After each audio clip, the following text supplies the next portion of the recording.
కాకపోతే వెంటనే మన ఛానల్ని సబ్స్క్రైబ్ చేసుకో. వెంకటేశ్వరరావు గారికి మొగల్ శంకరం బాబు అంటే మన మెగాస్టార్ యొక్క ఊర్లు వెంకటేశ్వరరావు గారికి ట్రాన్స్ఫర్.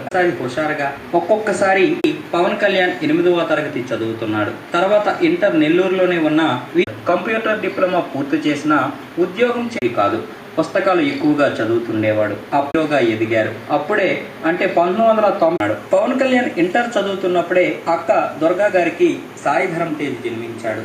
సాయి ధరమ్ తేజ్ వాళ్ళ నాన్న వాళ్ళని ఇంటర్ డిప్లొమా చదువు పవన్ కళ్యాణ్ బొమ్మలు కొనిపెట్టేవాడు. ఇంకా డబ్బులు మిగిలితే వాళ్ళ 93 నాటికి ఒక సమయం కొని చెన్నై వచ్చేయమనడంతో పవన్ కళ్యాణ్ చెన్నై వెళ్ళాడు. వాళ్ళకి దగ్గరలోనే ఒక ఇల్లు చూస్తే సినిమాల్లో నాగబాబు అన్నయ్యలాగా అన్నయ్య అని పవన్ కళ్యాణ్ చెప్పాడు. సరే నువ్వు నటిట్లు నా సినిమాని బ్లాక్ అన్నది ఇక్కడే అభిమానుల స్థానాలకు గాను 140 పట్టించుకున్నాడు. అలాగే వకీల్ సాబ్ సినిమాకి టేస్ట్ కాకుండా